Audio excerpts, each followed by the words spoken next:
एकात्म मानव दर्शन की प्रस्तुति के 60 वर्ष पूर्ण होने पर देश भर में आयोजित होने वाले अनेक कार्यक्रमों की श्रृंखला में आज के इस विशिष्ट परिसंवाद में मंच पर विराजमान डॉक्टर महेश शर्मा जी, श्री अनिल बाग गांगुली जी, डॉक्टर सुमित भसीन जी और प्रभात जी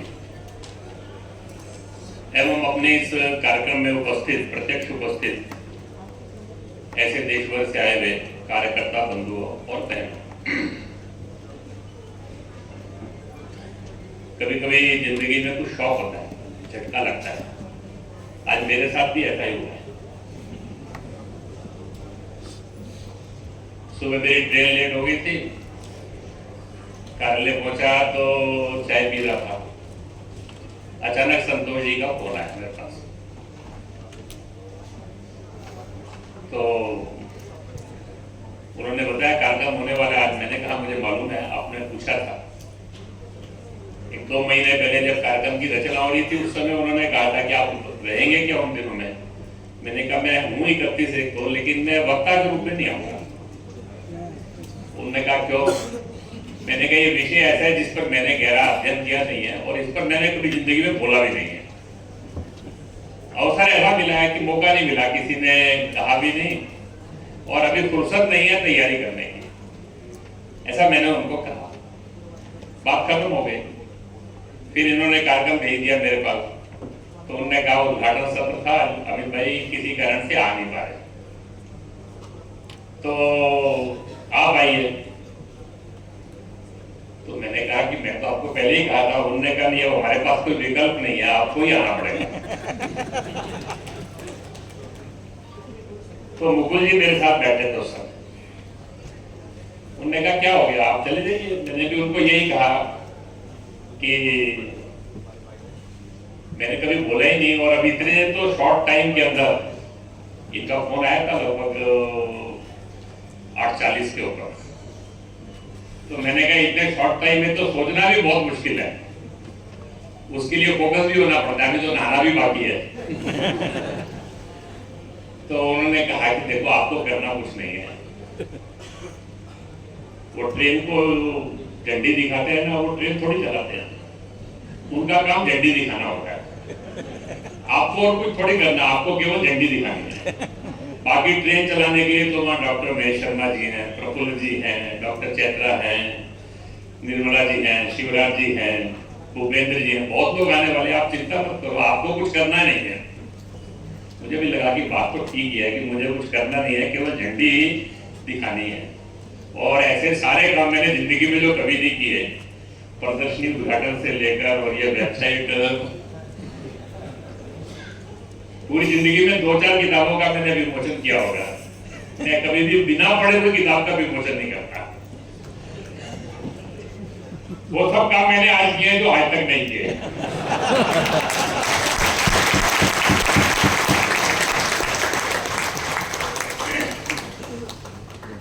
और इसीलिए इस सारे उद्घाटन सत्र के अंदर कुछ बातें मुझे कहनी है। ऐसी 3-4 बातें मैंने सोची इतने समय में, जो सोच पाया।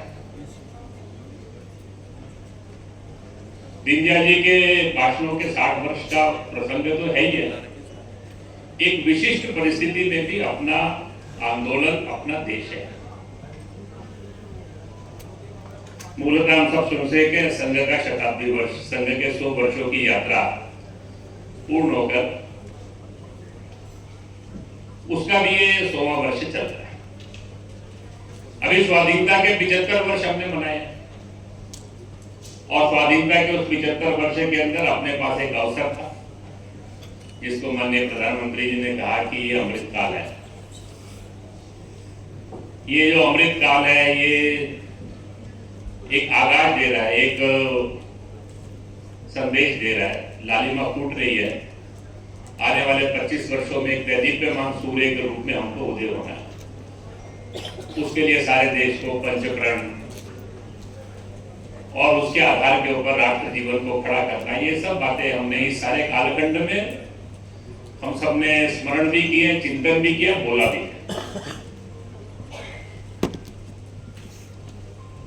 सब जनसंघ भाजपा के अपने इस आंदोलन की भी एक विशेष पृष्ठभूमि है। 21 अक्टूबर 1926 को 75 वर्ष पूरे हो जाएंगे। जनसंघ भाजपा की यात्रा भी इस 21 अक्टूबर 1925 को 75वें वर्ष में प्रवेश कर जाएगी। हमारी ये यात्रा का भी एक विशिष्ट क्षण है। संघ का शताब्दी वर्ष है। देश की स्वाधीनता का अमृत महोत्सव मना कर चुके हैं। जिस विचार आंदोलन को राजनीतिक क्षेत्र में हम प्रतिनिधित्व और अपने कर्तृत्व के द्वारा सुशोभित कर रहे हैं, उस विचार को वहां स्थापित करने का काम कर रहे हैं, उसका भी ये 75वां वर्ष है, प्रारंभ होने वाला है। और इसीलिए एक विशेष पृष्ठभूमि है जिसके अंदर हम सब लोग चिंतन कर रहे हैं। संघ का जन्म जब 1925 में हुआ तो हमने अपने लक्ष्य को स्पष्ट तौर पर रखा। संघ ने 3 बातें तय की। एक, हम संगठन बनाने नहीं चले, हम समाज बनाने चले। राष्ट्रीय स्वयंसेवक संघ का उद्देश्य जो है वो संगठन बनाना नहीं है। Goal of RSS is to transform the society. ये एक समाज परिवर्तन का एक आंदोलन है। ये समाज परिवर्तन का जो आंदोलन है, ये करना है तो ये केवल नारे, भाषण, आंदोलन और केवल राजनीतिक परिवर्तनों के कारण से नहीं होता। उसके लिए आपको एक बड़ी यात्रा करनी पड़ेगी, जिसको हमने कहा व्यक्ति निर्माण से राष्ट्र निर्माण। ये इतना बड़ा राष्ट्र जीवन में परिवर्तन लाना है तो बहुत बड़ी संख्या में अनेकानेक क्षेत्रों में काम करने वाले लोग चाहिए। ये सारी प्रक्रिया समाज में, तंत्र में, विचार में जब सर्वत्र चलेगी तभी परिवर्तन आ सकता है। और इसके लिए एक प्रक्रिया हमने तय की। उस प्रक्रिया को हमने संघ की प्रतिज्ञा के अंदर कहा, देश को स्वाधीन कर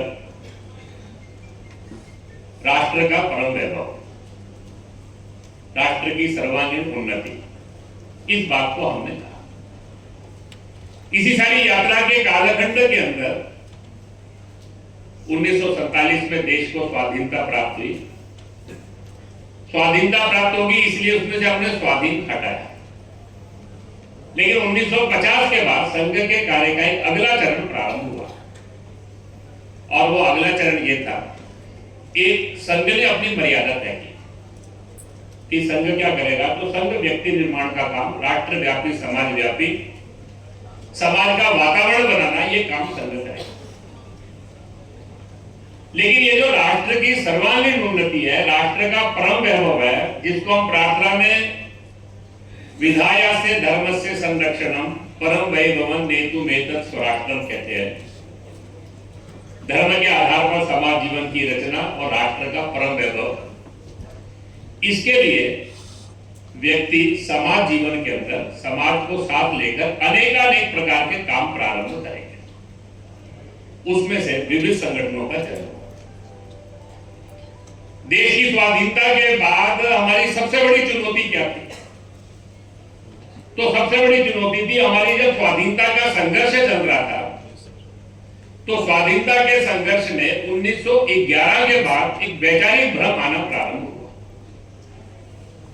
पूज्य स्वामी दयानंद सरस्वती, पूज्य स्वामी रामकृष्ण परमहंस, महर्षि अरविंद, रविंद्रनाथ टैगोर, उनसे प्रेरणा प्राप्त करके उस समय के स्वाधीनता के आंदोलन में भाग लेने वाले सब लोग, उन सबके मन के अंदर एक कल्पना बड़ी स्पष्ट थी, ये स्वाधीनता का संघर्ष क्या है? तो ये स्वत्रयी का संघर्ष। ये केवल स्वराज्य नहीं है, स्वधर्म, स्वदेशी और स्वराज्य। ये जो स्व है, ये स्व का मतलब केवल अंग्रेजों को भगाना और अपने लोगों का राज्य लाना, केवल इतना नहीं है। स्वत्रयी का ये जो संघर्ष था 1911 के बाद धीरे धीरे करके भ्रमित होना शुरू हुआ। राष्ट्र की सुस्पष्ट कल्पना ये समाप्त होनी प्रारंभ हो गई। देशभक्ति, राष्ट्र के प्रति समर्पण, उस समय के इस आंदोलन के नेतृत्व या लोगों में कमी नहीं थी, लेकिन धीरे धीरे करके राष्ट्र की स्पष्ट कल्पना का अभाव होना शुरू हो गया। और वो राष्ट्र जो 1905 में बंगाल के विभाजन को स्वीकार नहीं कर सका, उसने 1947 में भारत के विभाजन को स्वीकार कर लिया। वो जो स्वतंत्रता का आंदोलन था, जैसे तैसे आजादी, किसी भी तरह स्वतंत्रता मिले, अंग्रेज जाए यहां से और उसके लिए कुछ भी कीमत देनी पड़े, हम देने के लिए तैयार है, यहां तक आकर अटक। और इसीलिए देश की स्वाधीनता के बाद सबसे बड़ी चुनौती ये थी कि स्वाधीनता तो हो गई, लेकिन वो स्व जिसके लिए हमने इतनी बड़ी 1000 वर्ष की लड़ाई लड़ी, वो स्व क्या है, उसका लोप हो। और इसीलिए समाज जीवन के अलग अलग क्षेत्रों में जिन संस्थकों ने जाकर काम प्रारंभ किया, उनके सामने पहला प्रश्न यही था।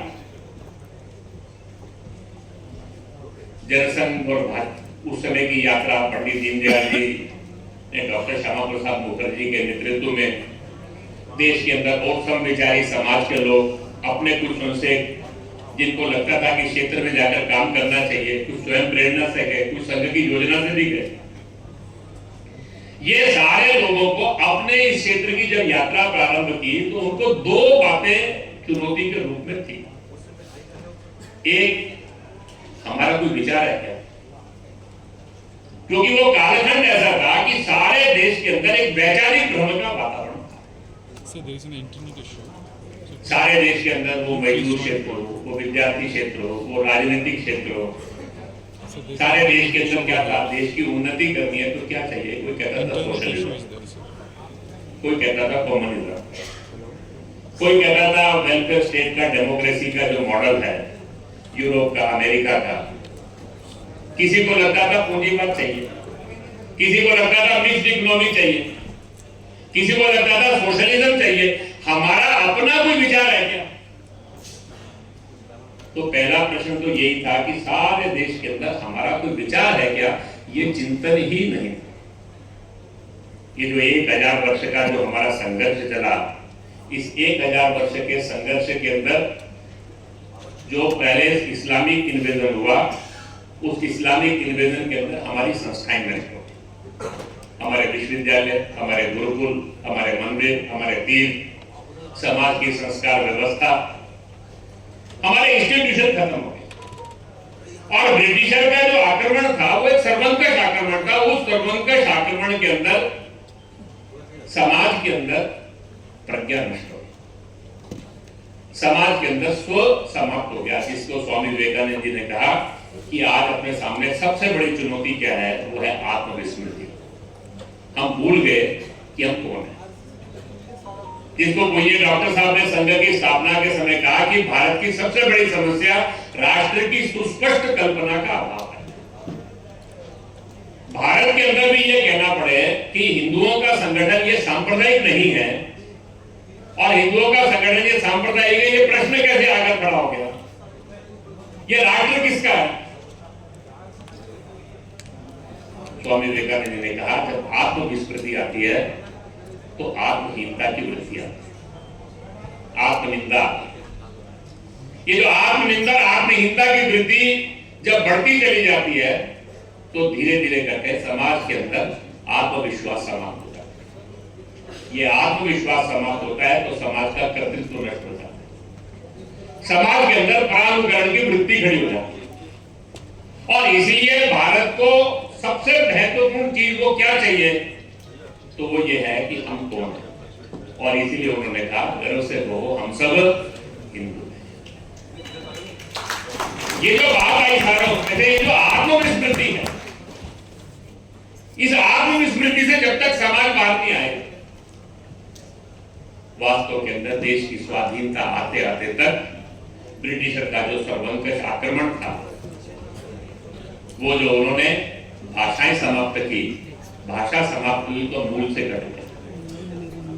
Academia, legal provisions, administrative barriers, उसके द्वारा उन्होंने सारे देश के अंदर एक ऐसा राष्ट्र खड़ा किया कि धीरे धीरे करके सारे देश के अंदर देश की स्वाधीनता आते आते तक हमको ये लगना शुरू हुआ कि हमारा हित इस ब्रिटिश संस्थाओं के अंदर ही है और उनके विचारों के अंदर ही है। और इसीलिए दीनदयाल जी ने जिस समय जनसंघ और भाजपा की यात्रा को शुरू किया तो दो चुनौतियां उनके सामने थी। पहली बात यह थी, हम भारतीय चिंतन के आधार के ऊपर राजनीतिक क्षेत्र में काम प्रारंभ कर रहे हैं, हमारा कोई चिंतन है क्या? वो है क्या? उसकी प्रस्तुति कैसे करेंगे? वो चिंतन की स्वीकार्यता कैसे होगी? वो चिंतन को किस ढंग से आज के समय के अंदर प्रस्तुत करना, ये पहला प्रश्न। और दूसरा प्रश्न ये था कि ये सारा जो राजनीतिक क्षेत्र है, इस राजनीतिक क्षेत्र के अंदर अंततोगत्वा हमने जिस व्यवस्था को स्वीकार किया है लोकतंत्र की, इस लोकतांत्रिक व्यवस्था के अंदर ये व्यवस्था विचार जो है ये समाज के द्वारा स्वीकार्य भी होना चाहिए। इसके लिए दल का भी निर्माण था। दिल्ली के अंदर 1951 में जनसंघ शुरू हुआ, यानी कुछ लोग एकत्र हुए, उन लोगों ने मिलकर कहा कि आज हम एक दल बना रहे। वो दल ने 1952 के अंदर पहला चुनाव लड़ा, बड़ी सफलता थी। पहले चुनाव में हम राष्ट्रीय दल बन गए, लेकिन सारे देश में 3 सांसद रहे। सारे देश के अंदर काम करने वाले लोगों ने प्रयास किया, उसके कारण से राष्ट्रीय दल की मान्यता हो गई। लेकिन इस दल को राष्ट्रीय दल बनाना, और दीनदयाल जी के अपने जीवन के अंदर 15-16 वर्ष के अल्पकाल के अंदर ही उन्होंने अपनी आंखों के सामने बाकी सब कार्यकर्ताओं का सहयोग लेते हुए दोनों काम किए। वो उनके जीवन का वैशिष्ट्य था, उनके जीवन का कर्तृत्व था। एक जिस समय वो गए, दुर्भाग्यपूर्ण ढंग से उनकी मृत्यु हुई, उस समय तक आते आते देश के अंदर कांग्रेस के बाद राष्ट्रव्यापी समाजव्यापी दल के रूप में क्रमांक 1 दल के रूप में जनसंघ उस दिशा में एक महत्वपूर्ण स्थान पर आकर खड़ा हो। कार्यकर्ता निर्माण की प्रक्रिया, कार्य पद्धति, कार्य करने की शैली, अपना जो वैशिष्ट्य है उन सब वैशिष्ट्यों को बनाए रखते हुए संगठन का राष्ट्रव्यापी विस्तार, समाजव्यापी विस्तार, समाज के अंदर स्वीकार्यता, एक अखिल भारतीय दल के रूप में जनसंघ का ये आंदोलन उस समय आकर खड़ा। और दूसरा काम, एक 15 वर्ष उन्होंने सारे देश के अंदर उस समय के जो भी चिंतक विचारक रहे होंगे उनके साथ चर्चा, चिंतन करते हुए, भ्रमण करते हुए, अनेक पुस्तकों का अध्ययन करते हुए आज के समय के अंदर युग अनुकूल हमारा विचार क्या होगा, उसकी निश्चिति और उसकी प्रस्तुति, ये आज से 60 वर्ष पहले अप्रैल के अंदर उन्होंने की, जिसकी 60वीं वर्षगांठ हम इस समय इस कार्यक्रम के माध्यम से और देश के अनेकानेक कार्यक्रमों के माध्यम से मनाने वाले। ये दोनों काम उस 15-16 वर्ष के अल्पकाल के अंदर उन्होंने किया। वो संगठन कैसे बना, उसका वैशिष्ट्य क्या, उसकी चर्चा आज नहीं करेंगे। लेकिन ये जो विचार उन्होंने हमारे सामने रखा, उस विचार को, जिसको हम आज एकात्म मानव दर्शन के रूप में कहते हैं, एक 5-6 बातें सूत्र रूप में आपके सामने में रखते हुए अपने इस प्रारंभिक वक्तव्य को पूर्ण करूंगा। पहली बात दीनदयाल जी ने इस सारे विचार को रखते समय कही, जो हम सबको भी ध्यान में रखने का है। दीनदयाल जी ने कहा कि हम कोई नया विचार नहीं देते। उन्होंने कोई नया विचार दिया ऐसा नहीं। हमारे देश के अंदर सदैव हर काल के अंदर, हर युग के अंदर महापुरुषों के द्वारा विचार के भाष्य की परंपरा है। आप देखेंगे गीता के ऊपर हर महापुरुष ने उस युग की आवश्यकता के अनुसार भाष्य किया। गीता का भाष्य जगतगुरु शंकराचार्य जी ने भी किया, गीता का भाष्य स्वामी विवेकानंद जी ने भी किया, गीता का भाष्य आज के समय के अंदर स्वामी अड़गड़ानंद जी ने भी किया, गीता का भाष्य लोकमान्य तिलक जी ने भी किया। ये जो गीता का भाष्य, गीता वही है, लेकिन उस समय कालखंड की परिस्थिति के अनुसार उसको व्याख्या करना ये हमारा काम है। तो दीनदयाल जी ने वो जो भारतीय चिंतन और विचार था, वो विचार की ही युग अनुकूल प्रस्तुति की। ये भारतीय चिंतन क्या है, ये मूल में अपने को समझना है, ये अपने ध्यान में रहा, इसकी ये यात्रा जो है हमारे ध्यान में रही, तो फिर हमको कोई कठिनाई नहीं तो हम उस चिंतन, उस विचार की ओर नहीं गए, तो ऊपर ऊपर हम जैसे कभी कभी समुद्र के अंदर आप जाएंगे तो जितने गहरे जाएंगे उतने गहरे मोती लेकर आएंगे, अन्यथा मछलियां पकड़ते रहेंगे। ये जो भारतीय चिंतन और विचार है, उसकी गहराई जो है वो अपने को हमेशा याद रखती है। और इसलिए पहली बात जो हमको सबको ध्यान में रखनी है, ये भारत यानी एक हजारों वर्षों की यात्रा है, ये चिरंतन राष्ट्र है, ये नया राष्ट्र नहीं है, ये प्राचीन राष्ट्र नहीं राष्ट्र है, ये सनातन राष्ट्र। ये जो हजारों वर्षों की यात्रा है, वो यात्रा क्या है? पीटर वैक्टर नाम के एक विचारक हुए, उन्होंने एक पुस्तक लिखी, दुनिया की बहुत प्रसिद्ध पुस्तकों में से वो है। पुस्तक का नाम ये है, ideas from fire to fluid. आगे वो कहता है, idea that change the world. वो दुनिया की लाखों वर्षों की यात्रा को उन्होंने उस पुस्तक में संकलित करने का प्रयास किया। उसके अंदर वो कहते हैं कि दुनिया के अंदर जितने भी परिवर्तन आए हैं, उन सब की परिवर्तन की जो यात्रा है, उसके मूल में विचार है। एक विचार आता है, वो जिसको विचार आता है वो प्रवर्तक बनता है, वो प्रवर्तक उसकी एक प्रक्रिया शुरू करता है। वो प्रक्रिया जब लगातार चलती रहती है, एक निश्चित परिमाण तक पहुंचती है, तो परिवर्तन आता है। वो दुनिया के अंदर जो भी विचार बढ़ा हुआ, आज कम्युनिज्म का विचार है, वो प्रोटेस्टेंट क्रिश्चियनिटी में से निकला हुआ कैपिटलिज्म जिसको बोलते हैं, इंडिविजुअलिज्म, अमेरिकनिज्म का विचार है, वो इस्लामिज्म का विचार है, वो क्रिश्चियनिटी का विचार है। दुनिया के अंदर जितने भी विचार हैं, सबकी यात्राएं जो है उसके मूल में एक विचार। तो जब हम कहते हैं कि भारतीय चिंतन क्या है, एकात्म मानव दर्शन को समझना है, तो इसके मूल में भी एक विचार है। वो विचार क्या है? तो अपने पूर्वजों ने, जिनको हमने ऋषि कहा, उन ऋषियों ने सत्य का साक्षात्कार किया, और सत्य का साक्षात्कार करते हुए उन्होंने कुछ बातों को अनुभवों के आधार के ऊपर रेखांकित किया, जिसको हमने कहा ईशावास सर्वमिदं सर्वम। सबके अंदर वो ईश्वर का अंश है। यह प्रकृति के अंदर जो कुछ भी हमको दिखाई देता है, जड़ चेतन, सबके अंदर क्या है? तो सब में ईश्वर का अंश है। ये जो सब में एक देखना, ये जो एक से अनेक होने की इच्छा में से ही सृष्टि का जन्म हुआ है, और सब में उस एकत्व को देखना, यह हमारे दर्शन का मूल है। वो जब में एक ही तत्व है, तो फिर सब एक दूसरे के साथ जुड़े हुए हैं। All are interconnected, interrelated, interdependent. सब एक दूसरे के साथ जुड़े, सब एक दूसरे के साथ जुड़े हुए हैं, तो फिर सबका सुख दुख भी एक दूसरे के साथ जुड़ा हुआ है। ऐसा नहीं हो सकता कि कुछ का दुख हो, वो दूसरों का सुख होगा। अगर किसी को दुख होगा, कष्ट होगा, तो उसका असर दूसरों पर भी होने वाला है। और इसीलिए हमारे यहाँ दूसरा सूत्र बना, सर्वे भवन्तु सुखिनः, सर्वे सन्तु निरामयाः। दुनिया के अंदर सबके अंदर वो एक है, तो फिर कोई छोटा बड़ा नहीं है, कोई छोटा बड़ा नहीं है, कोई अपना पराया नहीं है। और उसी में से सूत्र बना वसुधैव कुटुंबकम्। केवल मनुष्य नहीं, इस पृथ्वी पे जो कुछ भी है, ये पूरी वसुधा, ये कुटुंब है। इसका सबका आपस का एक संबंध है। और मनुष्य, इस मनुष्य की जीवन की जो यात्रा है, इसका अंतिम लक्ष्य क्या है? ये सब एक से निकले हैं, इसलिए ये अपूर्ण है।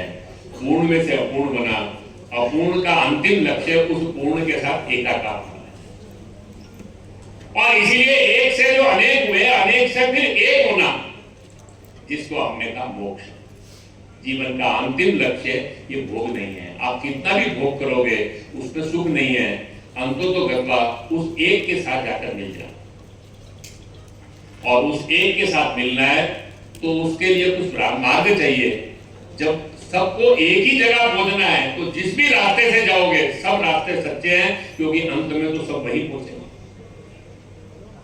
एकम सद्विप्रा बहुधा वदन्ति। ये हमारे सूत्र है, ये हमारा दर्शन है।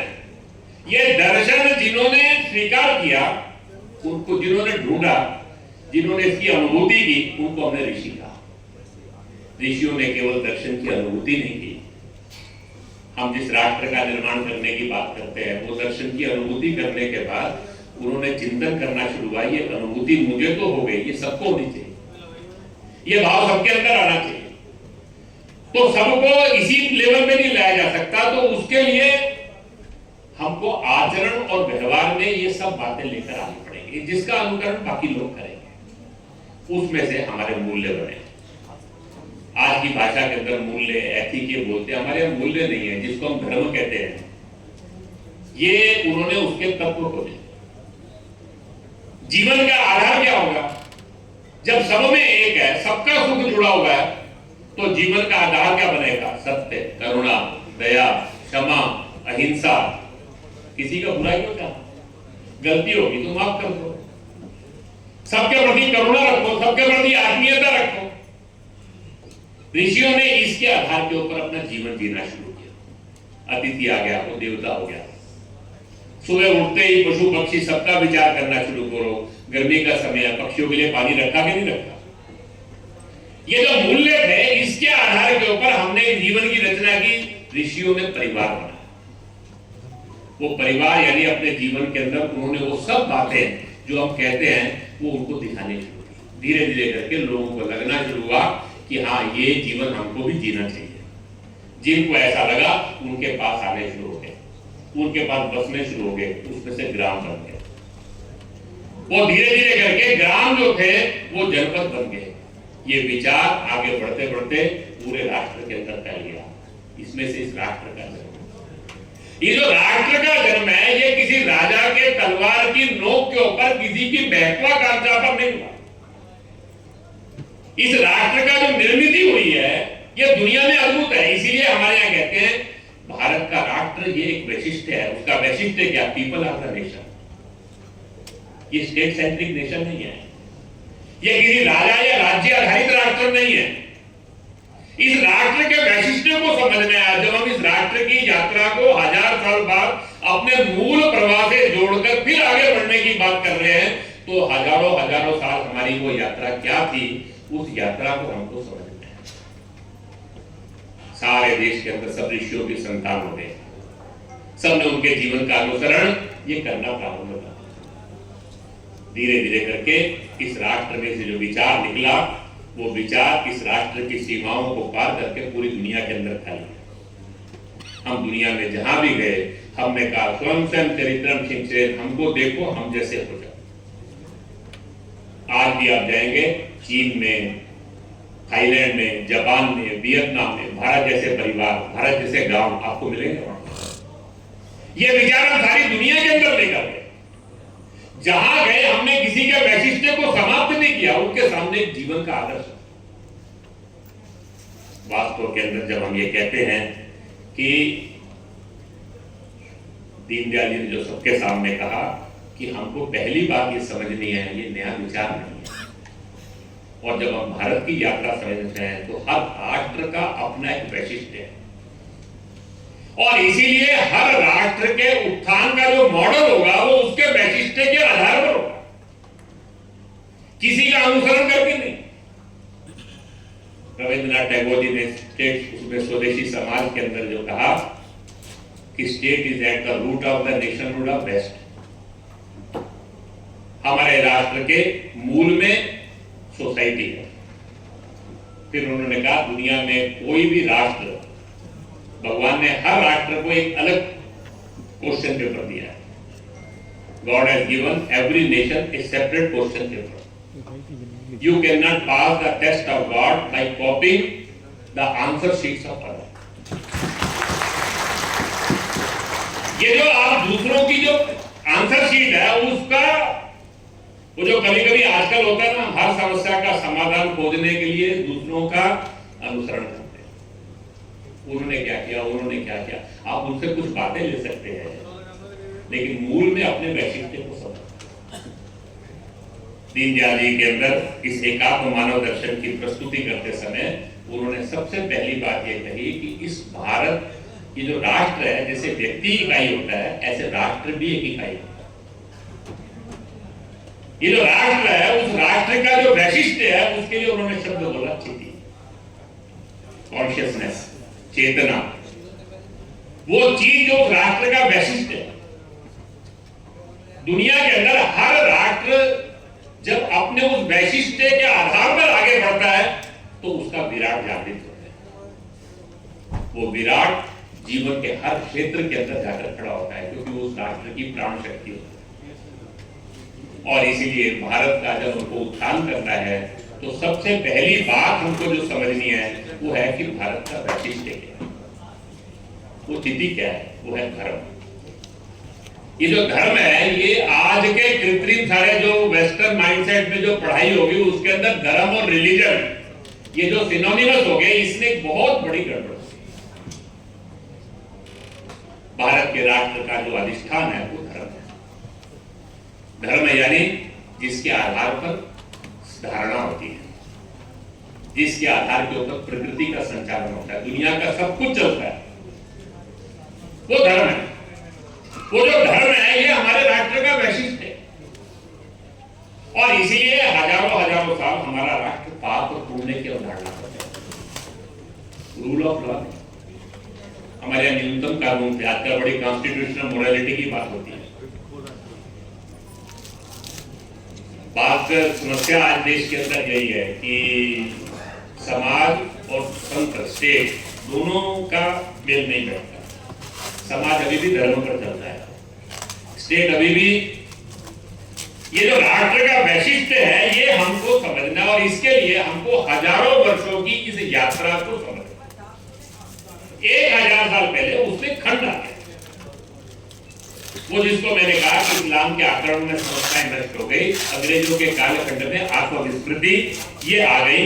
और इसीलिए हमको पहली बात ये समझनी है कि जब अपने राष्ट्र का उत्थान करना है तो राष्ट्र यानी राष्ट्र का वैशिष्ट्य क्या है, वो राष्ट्र का वैशिष्ट्य है धर्म का अधिष्ठान और विश्व कल्याण का लक्ष्य।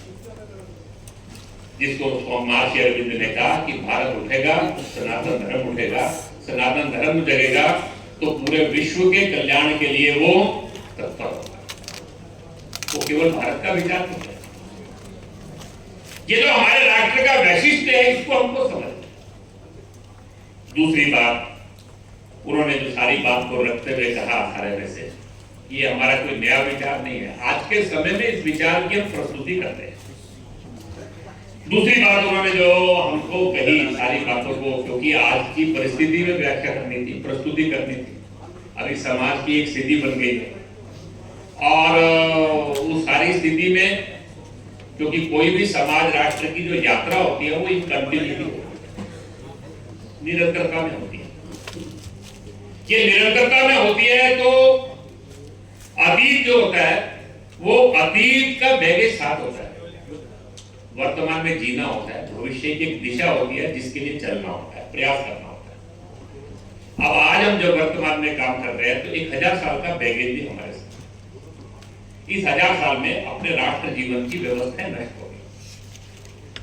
स्वाभाविक तौर के ऊपर इस सारे बीच में दुनिया के राष्ट्रों की यात्राएं चली, उन राष्ट्रों के संपर्क में भी हम आए। उनने कहा दूसरी बात हम सबको जो समझने की है कि कभी कभी जब हम राष्ट्र के वैशिष्ट्य को लेकर चलने की बात करते हैं तो पुरानी बातों का स्मरण करते हैं, तो पुरानी बातों का स्मरण करते समय इतने गहरे चले जाते हैं कि हमको लगता है कि पुराना सब कुछ अच्छा, आज का सब कुछ खराब। ये भी नहीं करना। दीनदयाल जी ने कहा कि बहुत सारी बातें ऐसी हैं जो आज के युग अनुकूल नहीं है, वो हमको छोड़नी पड़ेगी। बहुत सारी बातें ऐसी हैं जो दूसरों की अच्छी भी हो सकती हैं, उनको स्वीकार करने का मन हमको रखना पड़ेगा। ये मूल में हमारा विचार है। और दूसरा जो है, आज हम जब विचार कर रहे हैं तो आज की परिस्थिति में सोच रहे हैं। किसी भी राष्ट्र समाज में ओवरनाइट बदल नहीं आता। अभी आज दुनिया का एक सच है, दुनिया के अंदर आज जितना तकनीक, दुनिया के अंदर आज जितना विज्ञान जीवन के अंदर तकनीक के रूप में प्रभावी है, इतना कभी नहीं था। आज दुनिया के अंदर जो चारों शक्तियां जिस रूप में खड़ी हैं, उस रूप में पिछले 1000 साल के अंदर ये खड़ा हुआ। 1000 साल पहले जब भारत की यात्रा थी, उस समय वो सब शक्तियां उस रूप में प्रभावित नहीं थी। अभी दुनिया बदल गई है सारा से, तो हमको वर्तमान में जीना पड़ेगा। और इसीलिए जब हम राष्ट्र के वैशिष्ट के बाद उस राष्ट्र के वैशिष्ट के आधार पर निर्माण करने चले हैं, तो निर्माण करने जब हम चले हैं, तो फिर हमको समाज के अंदर जब विचार करना है, तो उन्होंने शब्द प्रयोग किया, पुरानी नींव नया निर्माण। हमारी नींव रहेगी, अधिष्ठान रहेगा, वो धर्म का अधिष्ठान रहेगा, लेकिन निर्मित आज की होगी, आज की युग अनुकूल होगी। और इसलिए भारतीय चिंतन के प्रकाश में हमको युग अनुकूल व्यवस्थाओं का निर्माण करना होगा। अभी आज के हमारे समाज के कुछ सच है। 1000 साल पहले जैसा समाज था, ऐसा समाज नहीं है। 1000 साल पहले जैसे दुनिया थी, वैसी दुनिया नहीं है। बीच के कालखंड के संघर्ष के कारण बहुत सी कमियां आ गई जो हमारी नहीं थी। आज दुनिया के विचारों के संपर्क में हम आए, उसका प्रभाव हम पर है, ये भी हमको ध्यान में रखना पड़ेगा। और इसीलिए जब विचार करना है, तो विचार करते समय हमको तत्व जो है वो मूल जो हमारे हैं वो रहेंगे, लेकिन विचार हमको युगल करना पड़ेगा। दीनदयाल जी को उस कार्य कालखंड के अंदर 15 ही वर्ष ये सब बातों के लिए मिले। शायद 10, 15, 20 वर्ष और होते तो उसके आधार के ऊपर समाज जीवन के अलग अलग क्षेत्र की व्यवस्थाएं कैसी होंगी, सामाजिक जीवन कैसा होगा, शिक्षा कैसी होगी, उसको लेकर राजनीतिक क्षेत्र कैसा होगा, ये सब बातें भी वो व्याख्या करते हैं। लेकिन उसका अवसर उनको प्राप्त नहीं हुआ। लेकिन सूत्र रूप में उन्होंने हमारे सामने ये बात रखी कि जब हम विचार करेंगे, तो विचार करते समय पुराना सब कुछ अच्छा है और आज का सब कुछ खराब है, हमारे पास ही सब कुछ श्रेष्ठ है, दूसरों के पास देने के लिए हमें कुछ नहीं है, इस अहंकार में हमको नहीं रहना। और इसीलिए वो सारा करते समय आज के समय के अंदर ही हमको विचार ये करना पड़ेगा। तीसरी बात उन्होंने विचार करते समय विचार का आधार क्या होगा, तो 2-3 छोटी छोटी बातें उन्होंने उसके अंदर और कही। पहली बात यह है कि किसी भी व्यवस्था का जो लक्ष्य है वो क्या है, तो व्यवस्था का जो लक्ष्य है वो व्यक्ति का सुख है। हम तो हर व्यवस्था यही कहती है कि हम मनुष्य को सुखी बनाना चाहते हैं, वो सुखी बनाने का हमारा मार्ग ही है। उन्होंने कहा जो मनुष्य को सुखी बनाना है, इसका जो मार्ग है, सबसे पहली जो प्रश्न है उसके अंदर व्यक्ति को विचार करना है कि मनुष्य क्या है। उन्होंने कहा दुनिया के अंदर बाकी सब विचार जो है वो अनुभवों में से निकले हैं। मैं जो ऋषियों का विचार कहा वो कोई हमारी एक ऋषि की एक जीवन की यात्रा नहीं है, वो जो अनुभूत सत्य है उसकी एक यात्रा थी, एक जर्नी थी। वो पूर्व वैदिक काल से चलते चलते वेदों में आकर प्रकट हुई।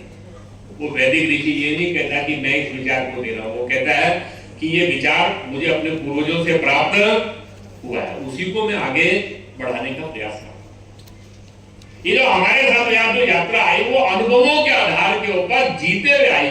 दुनिया के बाकी जो सब विचार आए हैं वो विचार पहले विचार आए हैं, बाद में उसके आधार के ऊपर समाज राष्ट्र की रचनाएं खड़ी करने का प्रयास हुआ। उसके कारण से वो कोई भी विचार अपने आप में पूर्ण नहीं है। और ये सारे विचार दुनिया के अंदर जहां भी गए अंततः चुनौती समस्या का कारण ही बने।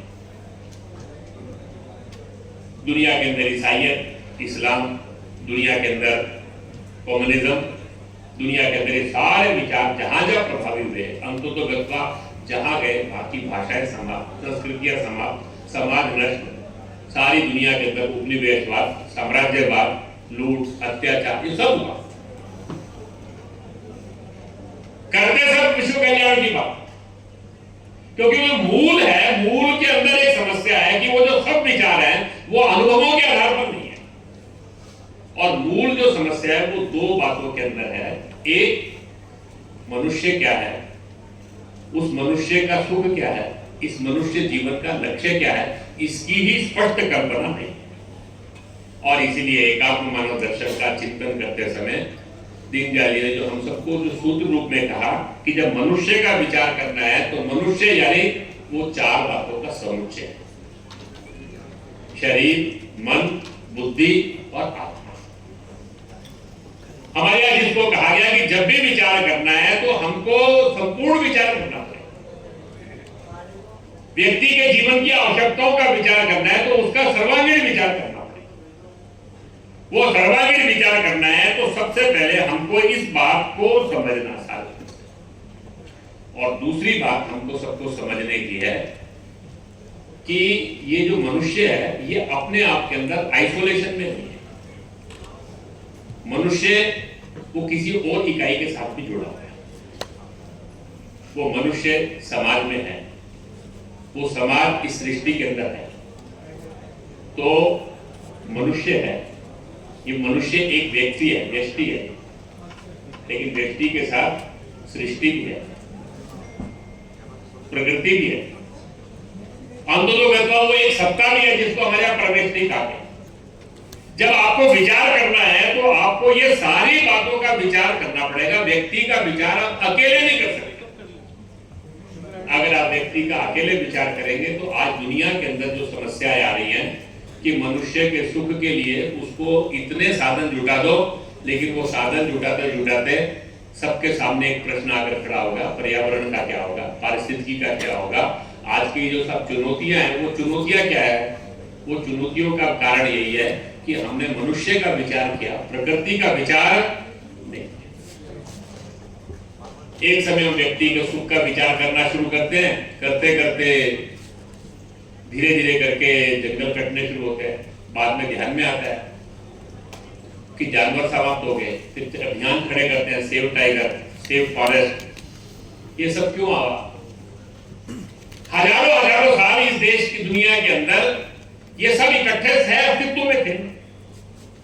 और इसीलिए मनुष्य के सुख का जब विचार करना है तो आपको दोनों बातों का विचार करना पड़ेगा। एक, मनुष्य क्या है, और मनुष्य का सुख का विचार करते हुए अकेले मनुष्य का विचार आप नहीं कर सकते।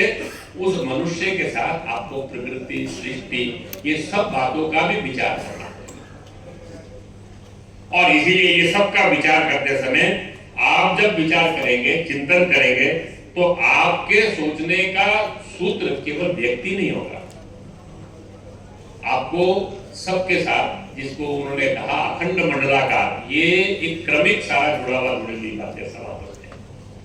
आपको सबका एक समग्र चिंतन करना पड़ेगा। इसीलिए शब्द है एकात्म।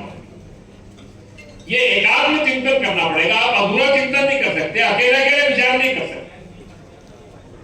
मनुष्य का विचार करते हुए केवल शरीर की ऐशनाएं, डिजायर, सुख इसी को मानकर चलेंगे तो अंततोगत्वा वो बाकियों के लिए कष्ट का, दुख का कारण बन जाएगा। वो खुद भी दुख में आ जाएगा। तो ये जो समग्र चिंतन है, ये समग्र चिंतन करेंगे तभी हम ये सारी बातों का विचार कर सकते।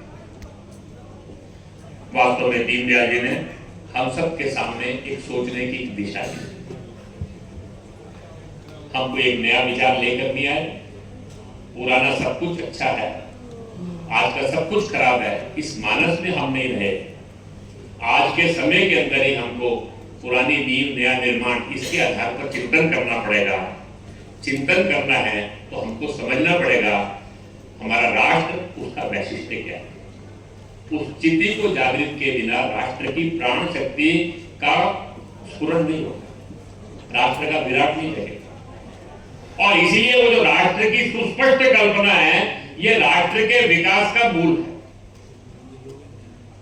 हम सबको विचार करते समय व्यक्ति का समग्रता से चिंतन करना पड़ेगा। और व्यक्ति का विचार करते समय, व्यक्ति के सुख का विचार करते समय हमको सबका विचार करना पड़ेगा।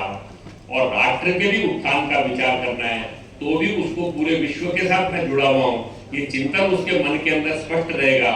नहीं तो आज की तरह दुनिया के अंदर कभी टैरिफ वार दिखाई देती है, कभी मल्टीलेटरल एजेंसीज के माध्यम से दूसरों को और गुलाम बनाने के या दूसरों को प्रभावित करने की, उनकी नीतियों को प्रभावित करने के जो सब प्रयास दिखाई देते हैं, उसका कारण यही है कि सब राष्ट्रों के अंदर उस राष्ट्र का जो लक्ष्य है, उसकी कल्पना क्या है, वो अपनी अपनी है।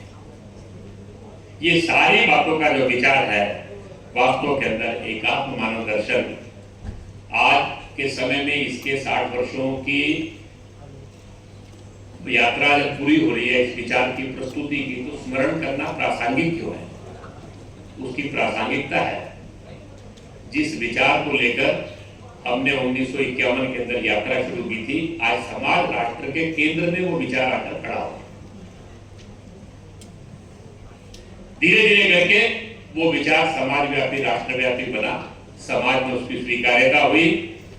धीरे धीरे करके तंत्र में हम सब लोग आज इस विचार के साथ खड़े हैं। जिस बात को लेकर हम चले थे उस बात को करने का समय अब आ गया। वास्तव में एक विचार के साथ हम चले थे, हम क्रमांक एक होने, विजयी होने, सत्ता में जाना, ये तो नहीं था। हमारे सबके गीतों का यही था, सिंहासन चढ़ते जाना, पथ का अंतिम लक्ष्य नहीं है। हम कुछ करने के लिए चले थे, वो करने का अब समय आ गया। बहुत सही समय के ऊपर ये 60 वर्षों की ये यात्रा है। 10 वर्षों में हमने सारे देश के अंदर एक विश्वास अर्जित किया।